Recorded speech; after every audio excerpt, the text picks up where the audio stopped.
salam sejahtera dan salam Malaysia Madani kepada semua ahli-ahli yang berhormat. Saya merakamkan ucapan penghargaan terima kasih kepada Tuan Yang di-Pertua kerana memberi izin kepada saya untuk menjawab pertanyaan dan isu-isu yang dibangkitkan oleh ahli-ahli yang berhormat berkaitan rang undang-undang perbekalan tahun 2023 peringkat jawatankuasa.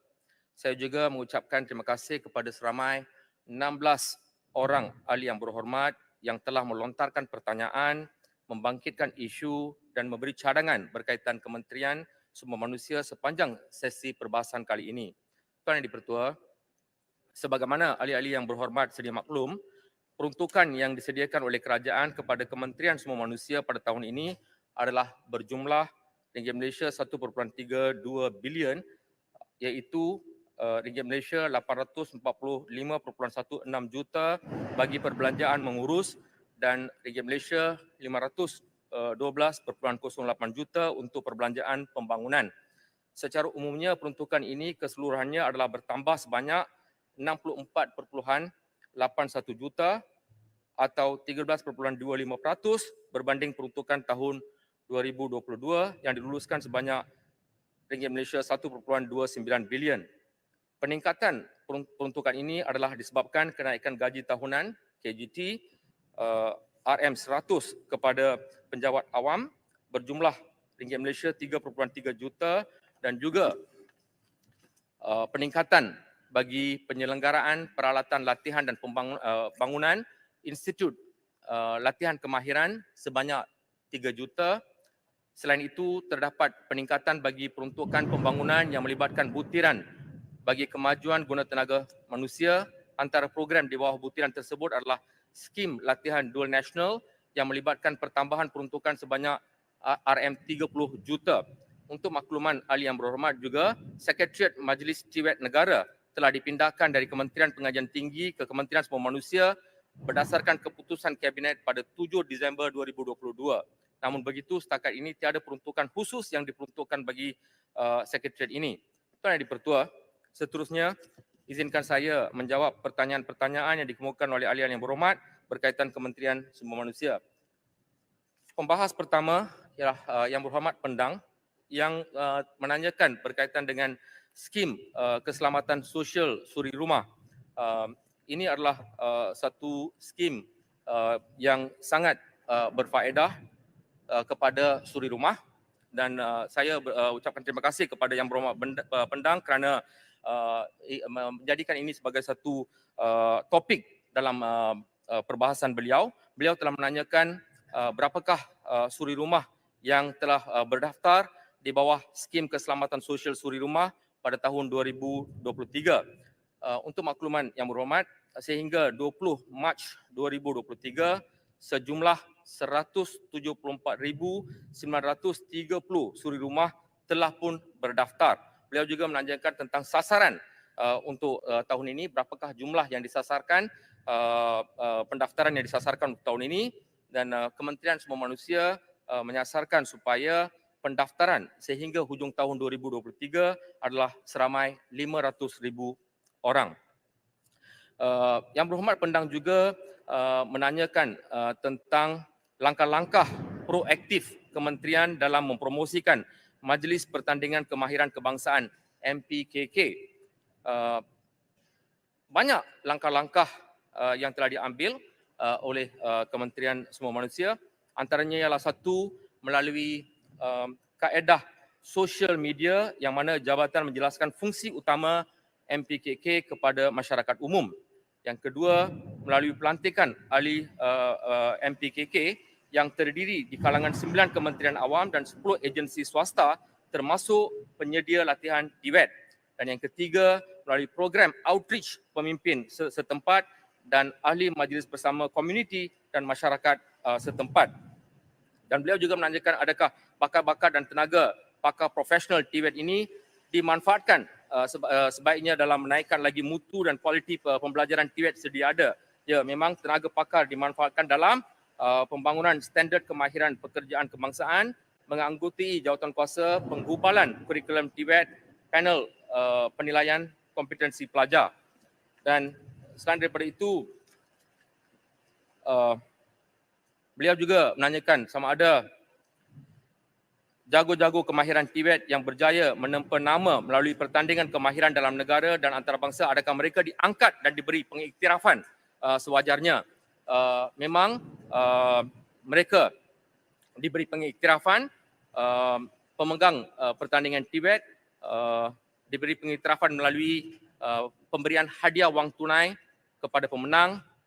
Selain daripada itu, pengiktirafan dalam kemasukan program-program SKM, DKM dan DLKM. Mereka juga dilantik menjadi tenaga pengajar Institut Kemahiran.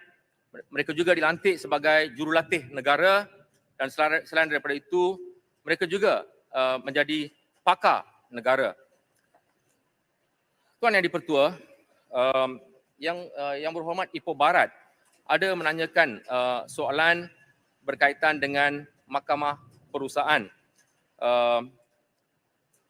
Pada masa ini, kontrak yang ditawarkan kepada pengurusi-pengurusi Mahkamah Perusahaan adalah selama 2 tahun dan boleh disambung berdasarkan prestasi dan keperluan perjawatan. Dan beliau juga menanyakan tentang Arif Tuan Anderson yang tidak di-renew semula kontraknya. Urusan pelantikan semula yang Arif Tuan Anderson sedang dalam tindakan Kementerian Sumber Manusia dan Suruhanjaya Perkhidmatan Awam. Dan beliau juga ada menanyakan tentang berapakah lagi pengisian di Mahkamah Perusahaan yang akan dilantik, dan pada masa kini terdapat satu kekosongan jabatan pengurusi di Mahkamah Perusahaan dan urusan pengiklanan sedang dilaksanakan. Kekosongan ini ekoran pengurusi Mahkamah Perusahaan mendapat tawaran sebagai pesuruhjaya kehakiman oleh kerajaan. Dan beliau juga meminta mengenai jumlah kes yang dikendalikan oleh Mahkamah Perusahaan. Sehingga bulan Mac 2023, 4,213 kes dikendalikan, 616 kes telah pun diselesaikan dan 3,597 kes masih dalam kendalian Mahkamah Perusahaan Malaysia. Tuan Yang di-Pertua, Yang Berhormat Pendang juga ada menanyakan tentang kerahsiaan pengadu yang dijamin melalui sistem working for workers. Ini juga adalah satu soalan yang sentiasa dipertanyakan. YB Menteri, ya. Mohon mencelah. Sini, batu-batu. Ya, batu. Saya rasa Pendang tak ada dalam Dewan, boleh skip kepada ahli parlimen lain. Tapi ini adalah soalan yang relevan dan saya rasa saya perlu jawab soalan ini. Okey, Ya, okey, boleh. Terima kasih. Kalau saya nak skip semua jawapan tu mungkin masa tidak cukup untuk saya mencari siapa yang ada dalam Dewan. Mohon maaf saudara Okey, yang berhormat. boleh. Okey.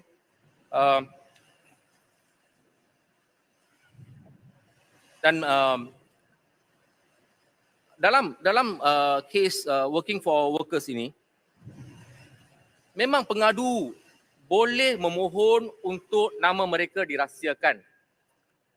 Namun begitu, sudah menjadi polisi Jabatan Tenaga Kerja untuk merahsiakan segala maklumat pengadu daripada pengetahuan pihak majikan, walaupun tidak diminta oleh pengadu semasa proses siasatan dibuat oleh pegawai JTK. Tindakan susulan yang diambil, beliau juga minta tentang tindakan susulan yang telah diambil oleh kementerian bagi aduan-aduan yang dibuat melalui working for workers. Pada bulan Januari 2023, aduan melalui WFW ialah sebanyak 960 dan telah diselesaikan atau diambil tindakan adalah sebanyak 604 kes. Manakala bagi bulan Februari 2023, sebanyak 334 aduan telah diterima dan berjaya telah diambil tindakan adalah 246 aduan. melihatkan kepada jumlah yang kita terima, aduan yang diterima melalui Working for Workers ini, kita mendapati bahawa sistem ini adalah satu-satu yang relevan dan ia memberi peluang kepada pekerja untuk membuat aduan kepada Kementerian Sumber Manusia segala apa yang menjadi isu ataupun perkara yang perlu dibuat aduan.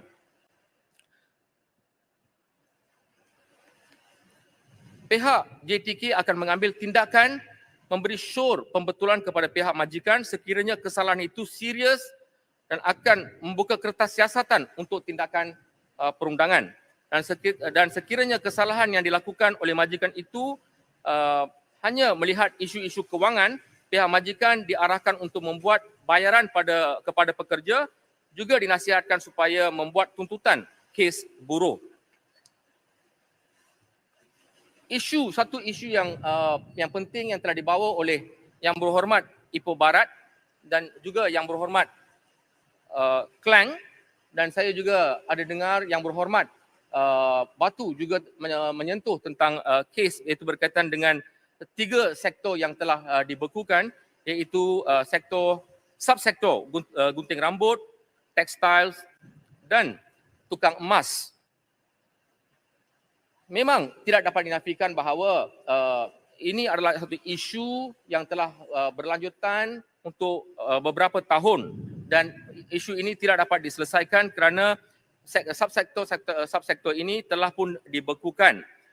Walau bagaimanapun, perkara ini telah pun saya bawa kepada perhatian Menteri Dalam Negeri dan juga Menteri KPDN, dan saya juga telah memberi surat supaya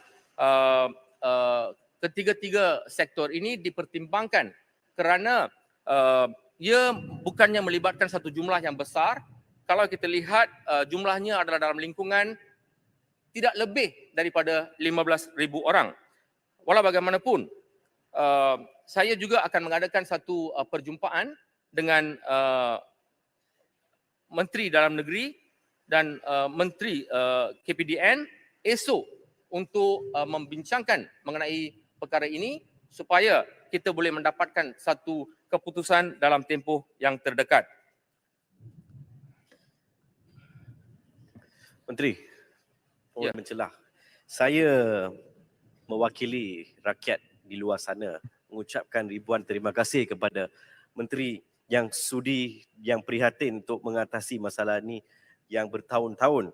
Dan Menteri juga perlu tahu kesan yang dihadapi oleh peniaga-peniaga ini di mana ada banyak kedai gunting, tekstil yang saya tahu di kawasan saya kedai gunting.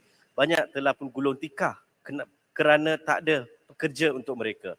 Saya harap dengan kerajaan perpaduan yang bertema Madani ini dapat satu penyelesaian supaya kita membantu peniaga-peniaga ini. Sekian, terima kasih.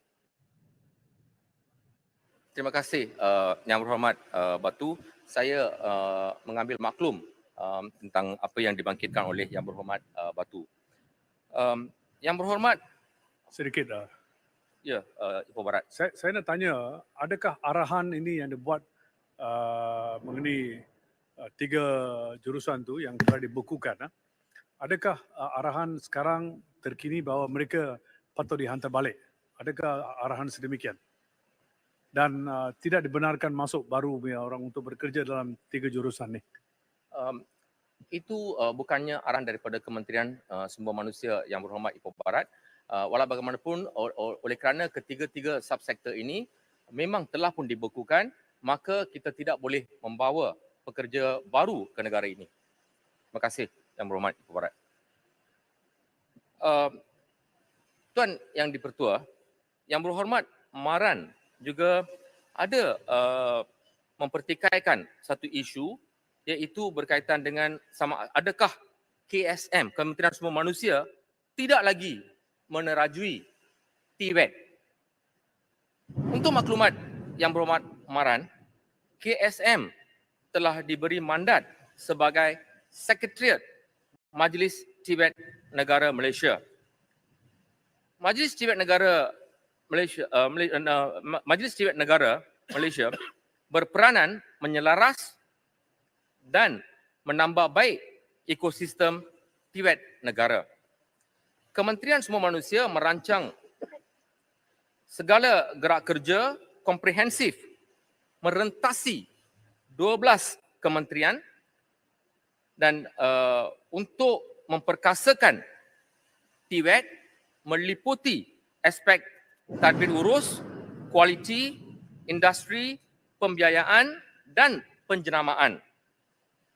Dan untuk makluman yang berhormat, Kementerian Semua Manusia juga baru telah memuktamadkan menandatangani memorandum kerjasama dengan pihak GLC dan juga industri yang melibatkan kesemua 12 kementerian. Yang berhormat, Permatang PAU juga membangkitkan satu isu yang relevan yang perlu saya jawab dalam Dewan Yang Mulia ini, iaitu usaha yang dilakukan oleh Kementerian Semua Manusia bagi pekerja gig. Adakah pekerja-pekerja gig ini terbela? Tuan Yang di-Pertua, program Daya Kerjaya yang telah diumumkan di dalam Belanjawan 2023 antara lainnya juga melibatkan pekerja gig. Bajet sebanyak RM40 juta akan digunakan bagi transisi pekerja gig kepada sektor formal. Kementerian juga sedang menyediakan satu kerangka dasar atau garis panduan untuk pekerja gig. Ini termasuk berkaitan kebajikan serta perlindungan keselamatan sosial untuk pekerja gig.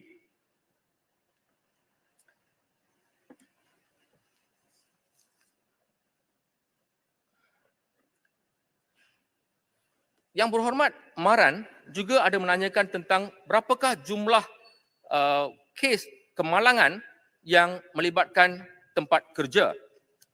Pada tahun 2021, seramai 21,534 kes kecederaan yang melibatkan cuti sakit 4 hari dan ke atas telah disahkan.